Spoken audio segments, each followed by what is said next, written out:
Grand remplacement, l'enquête qui va faire parler d'elle, qui va m'apporter des ennuis. J'en ai vu des sujets polémiques, mais alors celui sur le grand remplacement, c'est un peu le boss final. Je fais cette vidéo parce que j'ai vu Marine Le Pen, Malika de son prénom, critiquer cette théorie qu'elle qualifiait alors de complot. Pour moi, c'est forcément Israël, faut le savoir. Donc elle critiquait le concept et préférait parler de submersion migratoire. Et puis à gauche, t'as ceux qui ont carrément accepté le projet, qui l'appellent au choix créolisation, métissage. Alors pour eux, le remplacement de population, non content d'exister, il est souhaitable. Bon, je me suis dit, c'est quand même une sacrée enquête que je peux mener pour démêler le vrai du faux, le grain de l'ivraie, la peste du choléra, la guerre et la paix. Je l'ai vraiment pas lu ce livre, vraiment. Cette vidéo a pu voir le jour grâce à la sponsorisation de l'application Political, une application de débat, je vous en parle très vite. Avant tout, n'hésitez pas à liker, à partager et surtout à vous abonner à cette chaîne. C'est référencement super pour le... Yes, t'as capté, j'ai inversé les mots. Le grand remplacement, la théorie, les faits, les émotions. C'est parti. On y va, c'est parti.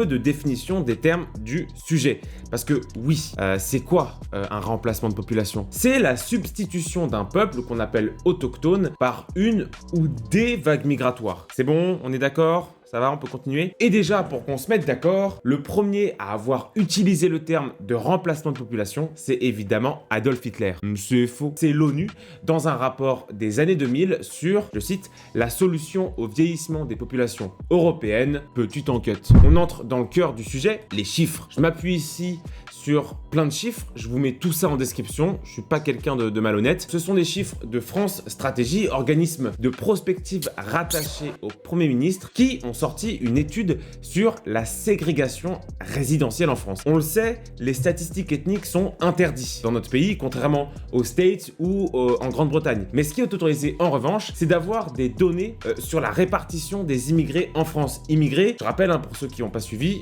ou qui sont de gauche, je plaisante, immigrés, c'est avoir un parent ou les deux qui ne sont pas nés en France. Et aussi, on peut avoir des informations sur l'origine migratoire des individus. Et dans ce rapport, on va parler de ceux dont les parents sont nés hors Union européenne. Et on va comparer ces données avec 1968, 1975, 1990, 1999 et 2017. Vous avez vu, j'ai bien bossé mon sujet. Si on prend l'exemple de la capitale, c'est Paris, et de la Seine-Saint-Denis à la Courneuve, 75% des 0-18 ans sont nés de parents immigrés extra-européens. À Aubervilliers, c'est 70% et dans les communes avoisinantes, on tourne autour de 70%. En termes d'évolution, dans le département de la Seine-Saint-Denis, la proportion d'enfants immigrés extra-européens a augmenté de 102%. C'est le même constat à Paris.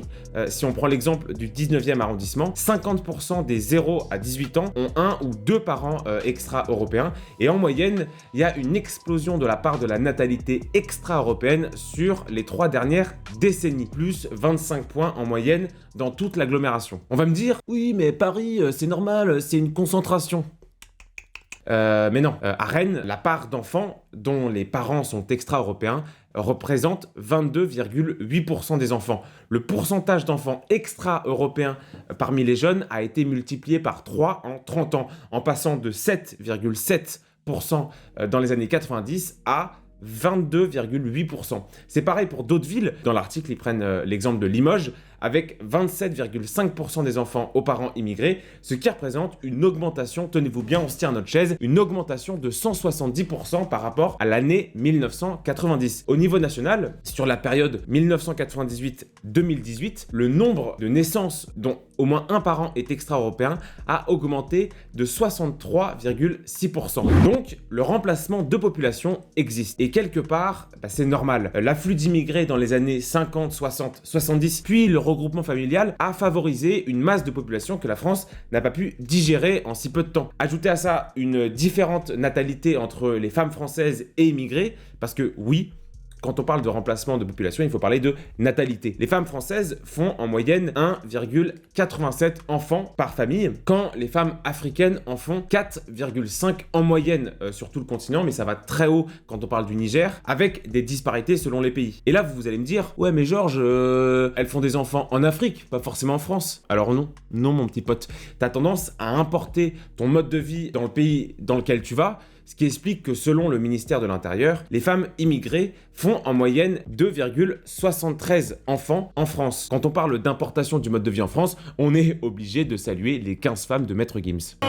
Cet afflux d'immigrés et leur taux de reproduction plus élevé fait qu'il y a aujourd'hui en France, si on définit l'immigration comme les Nations Unies, à savoir une personne née dans un autre pays que celui dans lequel il réside ainsi que ses enfants, il y a aujourd'hui 7,85 millions d'immigrants en France, soit 11,9% de l'ensemble de la population totale. Ces chiffres sont évidemment plus importants quand on parle des jeunes, puisqu'en 2018, 32,01% des nouveau-nés en métropole ont un parent ou les deux sont nés à l'étranger, dont 28,15% hors de l'Union européenne. Selon l'INSEE, les immigrés étaient 3,84 en 1920, donc l'immigration a fortement augmenté et aussi elle a fortement changé puisqu'on avait une immigration européenne, italienne, belge et polonaise des années 30 aux années 70 et on passe à une immigration proprement africaine et asiatique depuis les années 70. Ajoutez à ça les naturalisations, les immigrés clandestins, enfin bref, vous avez capté, il y a bel et bien un remplacement de population en France aujourd'hui. Et finalement, le clou de girofle, dans un commentaire, et là c'est attention, faut suivre, dans un commentaire des projections de l'Union européenne et d'Eurostat réalisé par Giampaolo Lazzieri, le démographe, la spécialiste de l'immigration Michel Tribala explique que d'ici à 2060, les natifs seront minoritaires en France. Voilà, le grand remplacement existe, convertis-toi, fin de vidéo. Time, merci, au revoir. C'est évidemment pas vrai. Après qu'on soit mis d'accord sur la réalité statistique du grand remplacement, on va voir pourquoi ce phénomène démographique inquiète 63% des Français. Pourquoi le qualifie-t-on de complot et pourquoi est-il nié par les élites? Mais avant d'aller plus loin dans la réflexion, j'aimerais parler du réseau social qui permet à cette vidéo de voir le jour. Vous me connaissez, moi j'adore le débat. Petit extrait avec mon meilleur pote Louis Boyard. Tu t'en fous que 1161 personnes soient mortes dans la mer? Oui. Fin du débat. Genre vraiment, je dois beaucoup à l'échange des idées. Je pense que la place que j'ai ici, et vous me connaissez, j'aime débattre, j'aime confronter mes idées et je pense qu'on y gagne. Et c'est un luxe qu'on a dans notre camp, c'est de pouvoir débattre avec l'autre camp, ce qui n'est inversement pas toujours le cas. Et je pense que c'est vraiment une chance de pouvoir débattre de tout en France, en tout cas de ce qui nous reste. Et c'est en tout cas sur quoi se base ma chaîne YouTube. Et ça tombe à pic, puisque le sponsor de cette vidéo n'est autre que Political, avec l'accent, Political sans l'accent. Alors, qu'est-ce que c'est donc que ce truc? En gros, c'est une plateforme exclusivement dédiée au débat. Chaque semaine, je vais organiser un débat en lien avec la vidéo que je viens de sortir. Donc typiquement, cette semaine, ce sera sur le grand remplacement. Et vous pouvez venir commenter, dire « Ah ouais, j'ai aimé ça, non, j'ai pas aimé ça, je pense que tu devrais plus prendre le sujet là-dessus. » Enfin bref, c'est vraiment un espace de commentaires où l'idée est vraiment de se confronter aux autres et essayer de comprendre comment et pourquoi s'organise la pensée politique d'une autre personne. Enfin bref, moi je trouve ça génial, ce genre d'initiative. Je suis vraiment très heureux que ce genre de projet voit le jour. J'espère que vous l'êtes aussi. Je vous mets un lien vers le débat de la semaine en description. N'hésitez pas à venir me poser des questions ou à participer directement sur la plateforme. Il faut juste s'inscrire et cliquer sur un débat si vous voulez y participer, voire même créer votre propre débat. Moi, ça me ferait super kiffer que vous m'envoyiez vos débats et j'y participerai avec grand plaisir. Lien évidemment en description. Si vous voulez plus d'informations, n'hésitez pas à me contacter sur Instagram. Merci à Political de sponsoriser ce contenu et de continuer à croire dans le débat d'idées. Alors, on reprend sur le grand remplacement. J'annonce des grands remplacements dans l'histoire, ça a existé. On peut prendre l'exemple des peuples indigènes aux Amériques qui se sont fait grand remplacer assez rapidement par les Occidentaux en 3 siècles. Les Tibétains qui ont subi une immigration de remplacement depuis les années 70 par l'ethnie chinoise majoritaire, les Han. Les peuples aborigènes d'Océanie, les Serbes du Kosovo, l'homme de Néandertal, grand remplacé par l'Homo sapiens. Enfin bref, le mythe comme quoi les populations sont inchangeables ne tient pas. Ok. On va prendre un peu d'eau parce que vous allez devoir suivre. Le grand remplacement existe et parallèlement, c'est un complot d'extrême droite. Et là, vous vous dites sûrement, il est débile en fait. Oui, je m'explique. Le grand remplacement comme bascule démographique, c'est statistiquement prouvé, mais l'origine du grand remplacement est un complot. Et ça porte à confusion. Dans son livre abécédaire de l'innocence, puis le changement de peuple, l'écrivain Renaud Camus explique que la bascule démographique, qu'il qualifie de grand remplacement, est organisée par des élites qu'il qualifie de remplacistes. Enfin bref, il met un complot derrière un phénomène qui lui existe. Mise en situation. Imaginons que je marche tranquille avec mon pote et que là, bam, il y a un éclair. Bon, comme je suis un peu con, je dis à mon ami, un éclair, c'est forcément Israël qui est derrière. Si mon ami me dit, Georges, tu es con. L'éclair est le fruit d'un mouvement d'air au sein d'un nuage qui crée un choc entre les particules, le tout modifiant la charge électrique, ce qui donne lieu à un éclair. Déjà, j'ai des amis assez intelligents, mais s'il me dit non, les éclairs ne sont pas le fait d'Israël, d'ailleurs, les éclairs n'existent pas. Là, il devient encore plus con que moi. C'est pas parce que ma théorie sur l'origine des éclairs est fausse que l'éclair, lui, n'existe pas. Et c'est un peu pareil pour le grand remplacement. La théorie qui voudrait que le grand remplacement soit organisé est une théorie. Et comme tout complot, on n'a pas de preuves. En revanche, la réalité du grand remplacement est statistiquement démontrable. Et dans le traitement médiatique du concept, on l'a bien compris. À chaque fois qu'on parle de grand remplacement, en fait, on fait volontairement la confusion entre les deux termes. Si un journaliste dit la théorie d'extrême droite du grand remplacement, il a raison. Et si moi je dis le grand remplacement est statistiquement une réalité, j'ai raison aussi. Juste, on parle pas du même concept, quoi. L'un parle d'une théorie qui aurait provoqué un changement démographique, l'autre ne parle que du changement démographique. Cela étant dit, il faut maintenant se poser la question qui peut paraître un peu con, mais qu'il est important de souligner, mais finalement, pourquoi ce basculement démographique fait peur? Jamy, pour plusieurs raisons. Déjà parce que les populations accueillies en masse sont porteuses d'une culture qu'on peut pas nier. Je veux dire, c'est pas parce que tu traverses une frontière que tu te mets à avoir un béret baguette. Ça n'a pas de sens. C'est le diagnostic du spécialiste Christopher Caldwell. En gros, selon lui, l'Europe a pas mal d'illusions sur sa propre grandeur, c'est-à-dire qu'elle ne prend même pas conscience qu'on peut disparaître, nous les occidentaux. C'est même pas une possibilité pour les élites. C'est ce qu'il appelle l'illusion de la puissance. L'arrivée de millions de musulmans va provoquer une bascule démographique certaine, et il est démographe, qui entraînera une bascule sociale, politique, civile. Enfin bref, j'en passe et des pas mûrs. Pour la démographe Michelle Tribala, le remplacement a déjà eu lieu. Alors, c'est un remplacement qui est pour l'instant assez doux, parce qu'il n'est pas violent. Enfin bon, il n'est pas violent, faut voir ce qu'on entend, mais parce qu'il n'est pas à la mesure d'une guerre civile, par exemple. Elle prend l'exemple des caricatures de Charlie Hebdo et de la judiciarisation des affaires concernant l'islam. Petit à petit, on accepte de concéder à l'islam, et bientôt, on ne pourra juste plus reculer. Sachant par ailleurs que les musulmans radicaux, salafistes, utilisent nos lois pour les combattre. Il n'y a qu'à voir comment ils instrumentalisent la liberté d'expression ou même la laïcité, alors qu'ils proviennent de pays où ces deux termes n'existent tout simplement pas. Et c'est là que j'arrive avec un petit concept de philosophie bien amené, merci Georges, le bateau de Thésée. Taisez-vous. Ce concept est formulé par le philosophe Plutarque. On se voit maintenant ou on se voit plus tard? Yes, merci, allez salut. En gros, c'est une expérience de pensée philosophique qui traite de la question d'identité. On prend un bateau et on commence par changer la voile. Là, vous allez me dire, ok, fils de pute, t'as fait le Vendée Globe ou quoi? Et non. Mais si on change l'ensemble des composantes du bateau, la question se pose, est-ce que le bateau garde son identité? Eh non. Et c'est pareil avec le changement démographique. Si on importe une population et qu'elle remplace la population autochtone, la culture change. Et c'est naturel. C'est pas bon ni mauvais, c'est comme ça. C'est dans l'histoire des hommes, ça s'est toujours fait comme ça. C'est d'ailleurs tellement naturel qu'une note de la division de la population du département des affaires économiques et sociales des Nations Unies, je l'ai lu, ce putain de document, se demande, je cite, les migrations de remplacement, ouvrez les guillemets, s'agit-il d'une solution au déclin et au vieillissement des populations européennes? Dans cette note, l'immigration de remplacement, donc l'organisation du grand remplacement, est jugée utile pour pallier la faible natalité des pays type la France, mais aussi l'Allemagne, le Japon et l'Italie. Après, le Japon est pas ouf avec l'immigration, donc c'est surtout les pays occidentaux et les États-Unis. Il y a un truc assez dingue avec le concept du grand remplacement, c'est qu'il disparaît ou apparaît selon que tu sois d'accord ou pas avec. Je m'explique. Quand tu t'opposes au grand remplacement, parce que tu veux préserver ta culture et ton patrimoine, alors là, t'es le diable à trois cornes, tu mérites de te faire clouer les couilles. En revanche, si t'es ok avec le grand remplacement et que tu l'appelles au choix créolisation ou métissage, alors là, non content d'exister, le remplacement de population est carrément souhaitable. Mention très spéciale à mon boy le démographe Hervé Lebras, qui explique que le grand remplacement est un concept d'extrême droite raciste et antisémite, pas où il a vu des juifs lui, mais bon. Il préfère parler de, je cite, un métissage généralisé. Si je reprends ma métaphore sur les éclairs, c'est comme si je marche avec mon pote, là encore une fois,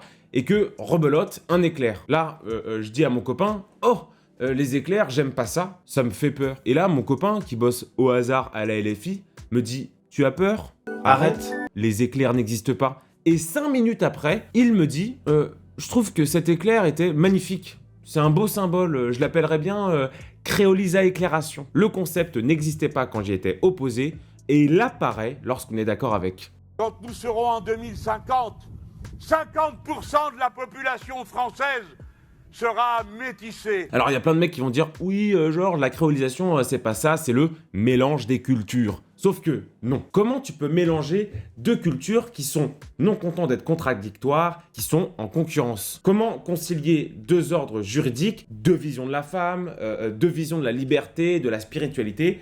C'est tout l'enjeu de l'immigration africaine. Alors, je me suis tapé l'ensemble du rapport de l'UNESCO, je vous le mettrai en description, il est insoutenable tellement il est chiant, qui s'appelle « Vivre dans deux cultures, la condition socio-culturelle des travailleurs migrants et de leur famille ». Le truc fait 348 pages pour te dire finalement que la lapidation et la République, c'est pas ouf au niveau de la cohabitation. On l'a d'ailleurs vu avec le reportage de M6, le métissage, c'est un peu un mythe. Il n'y a pas une cohabitation de culture, il y a une opposition et une concurrence de dogmes. Alors là, vous allez me dire, ouais, ok, la bascule démographique existe. D'ailleurs, à mon avis, si vous êtes sur cette chaîne, c'est que vous y croyez déjà. Mais c'est pour tous ceux qui iront sur cette chaîne en mode, oui, non, j'y crois pas, vous avez les chiffres, me cassez pas les couilles. Mais la question qui se pose maintenant, c'est pourquoi les élites et les médias refusent de le voir et de le croire? Ah, très bonne question. Tu me diras, c'est moi qui écris mes textes, donc c'est évidemment une très bonne question. Il y a plusieurs raisons à ça. On pourrait parler de beaucoup de biais cognitifs qui te mettent des œillères dans ta réflexion, mais je crois que la raison principale, c'est que reconnaître que le grand emplacement existe et reconnaître ce que ça implique surtout, ce serait reconnaître une erreur très ancienne des gouvernants européens qu'on pourrait qualifier d'immigrationnistes. Déjà, le sentiment de culpabilité concernant l'histoire de France a créé une dette mémorielle, selon la phrase de Yvan Rioufol. Il faut accueillir, quitte à disparaître. C'est un peu les valeurs chrétiennes devenues folles, quoi, j'ai envie de dire. Il y a eu un triple mouvement qui a permis à l'immigration de venir en masse et surtout à la France de l'accepter. Le premier mouvement commence avec la fameuse diversité. Le régime diversité, comme dirait Bock-Côté, c'est la mise en place de l'autre avec un grand A comme richesse absolue. C'est un double postulat qui consiste à dire que de 1, l'immigration est une chance parce que c'est l'autre, et de 2, l'immigration est une chance parce que les peuples autochtones sont coupables. C'est une tautologie, donc un raisonnement par l'absurde par excellence, puisqu'elle postule que l'immigration, parce qu'immigration, est naturellement bonne. Et par ailleurs, elle pense que les individus sont interchangeables, donc elle fait fi des cultures. Le deuxième mouvement, c'est ce que Daspremont appelle le fatalisme démographique. En gros, c'est se raconter que l'immigration est là, on va se faire remplacer, c'est comme ça, merci à tous, et vous faire enculer. Ça consiste à dire qu'on n'a plus vraiment de prise sur notre avenir, c'est la marche de l'histoire, quoi. Sauf que c'est oublier que un des coupables du remplacement de population, c'est pas le destin, c'est pas l'immigration, mais c'est ceux qui les ont fait venir. Et c'est qui ceux qui les ont fait venir? Ce seraient pas les grands patrons de multinationales pour faire pression sur la main-d'œuvre française? Bah oui. Et oui, maintenant il faut parler un peu d'économie. Autant que Renault a fait pression sur les gouvernements de la 4e et de la 5e République, aujourd'hui, ceux qui participent activement au remplacement de la population française sont encore ceux qui profitent économiquement de l'immigration. Et là, vous allez me dire, non mec, tu vas pas me sortir que 10 patrons de multinationales ont publié un collectif pour promouvoir l'accueil et l'emploi des réfugiés. Non, je te croirais pas. Non, me dis pas ça, je te croirais pas. Eh bah si. Le 20 juin dernier, 10 dirigeants de grandes entreprises françaises ont annoncé la création du collectif Refugees All Talents, les réfugiés ont du talent. Et ce collectif permet d'embaucher plus rapidement des travailleurs réfugiés, parfois sans papier, au détriment des travailleurs locaux, en l'occurrence des travailleurs français. Et il y a qui dans ce collectif? Accor, Adecco, Barilla, BNP Paribas, Ikea, Ipsos, Keolis, L'Oréal, Michelin et Sodexo. Et ça rappelle l'expression de Karl Marx, l'armée de réserve du capitalisme. Ces réfugiés-là, en fait, c'est un peu le sang de la veine pour les multinationales. C'est une main-d'œuvre bon marché, de rotation, qui n'a absolument pas conscience des droits sociaux et qui peut se tuer à la tâche. Alors j'ai vu ça récemment, ça m'a fait beaucoup rire. En 2017, des coursiers Deliveroo manifestent contre l'entreprise pour une augmentation des salaires. Alors bientôt c'est au tour d'Uber Eats et de l'ensemble des plateformes de livraison à vélo. Les coursiers expliquent qu'ils sont sous-payés et traqués par la direction. Et qu'est-ce que fait la direction ? Elle les vire tous et elle les grand remplace par des sans-papiers. Alors, et ces sans-papiers seront payés 2 à 3 euros par livraison, alors qu'avant c'était au moins 7. Et c'est très important que vous compreniez ça. Le wokisme pro-immigration, cheveux bleus et pins Che Guevara, c'est pas tant lui qui fait venir l'immigration. Lui, il fait accepter l'immigration. Il joue le jeu des multinationales capitalistes en préparant moralement le terrain. Et d'ailleurs, on voit bien que les entreprises les plus woke de l'histoire sont des entreprises ultra-capitalistes, genre Nike, Adidas, Uber Eats ou même Coca-Cola. Et là, vous allez me dire, oui, mais comment et pourquoi ces entreprises ultra-capitalistes peuvent-elles vouloir un tel remplacement de population ? Vaste sujet. Dans son livre « Ces mots qui pensent à notre place », le philosophe Patrick Moreau, de son surnom Pat, Pat, développe le concept de l'homme flexible. L'homme flexible, c'est l'homme qui n'a plus de repères, qui n'a plus de sexe, qui n'a plus de genre, qui n'a plus de nation et surtout qui n'a plus d'attache.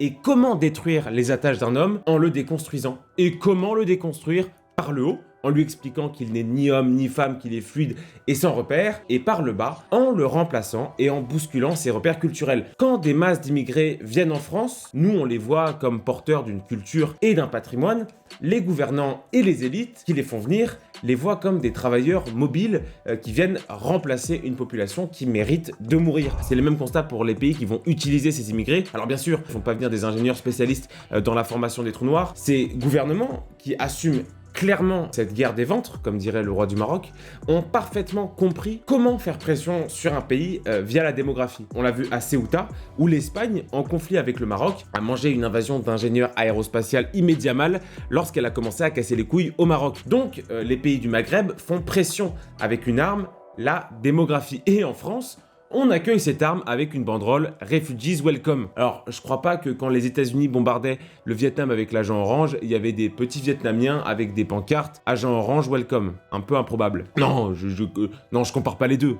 Tu rigoles, l'agent orange, au moins, il disparaît au bout de 40 ans. L'immigration est une arme. Sur les travailleurs locaux, comme dirait Marx, sur la culture locale, qu'elle vient remplacer par le nombre, et sur les gouvernements des pays qui reçoivent l'immigration. L'Algérie, le Sénégal, le Maroc, la Tunisie et la Turquie, tous ces pays ont plus ou moins déjà utilisé l'immigration comme arme de dissuasion dans un dialogue diplomatique ces 4 dernières années. Et spoiler alerte, ça marche. C'est super efficace. Voilà, j'aimerais rajouter une dernière chose en conclusion. Il y a des sujets qui sont clivants. L'écologie, la guerre du Péloponnèse, le choix du canapé de ma mère et l'immigration. Et pourquoi l'immigration est-elle un sujet tellement sensible ? En fait, c'est parce qu'elle interroge sur qui nous sommes. Parce que pour qu'une population s'assimile, encore faut-il qu'elle sache à quoi elle s'assimile. Donc en gros, la question du grand remplacement nous pose la question de qui nous sommes. Ouh la vache, elle est un peu longue cette vidéo. Bref, cette vidéo est à présent terminée. Je vous invite à liker, à commenter, à partager, surtout à vous abonner à cette chaîne si elle vous a plu, c'est hyper important pour le référencement. Elle m'a demandé énormément de temps à préparer les sources, de lire des putains de documents de 16 pages pour finalement en prendre qu'une citation. Enfin bref, ça m'a demandé beaucoup de travail. Je remercie infiniment Political pour 2 choses. La première, c'est d'avoir sponsorisé cette vidéo. Ça me permet, moi, de vivre de ce contenu.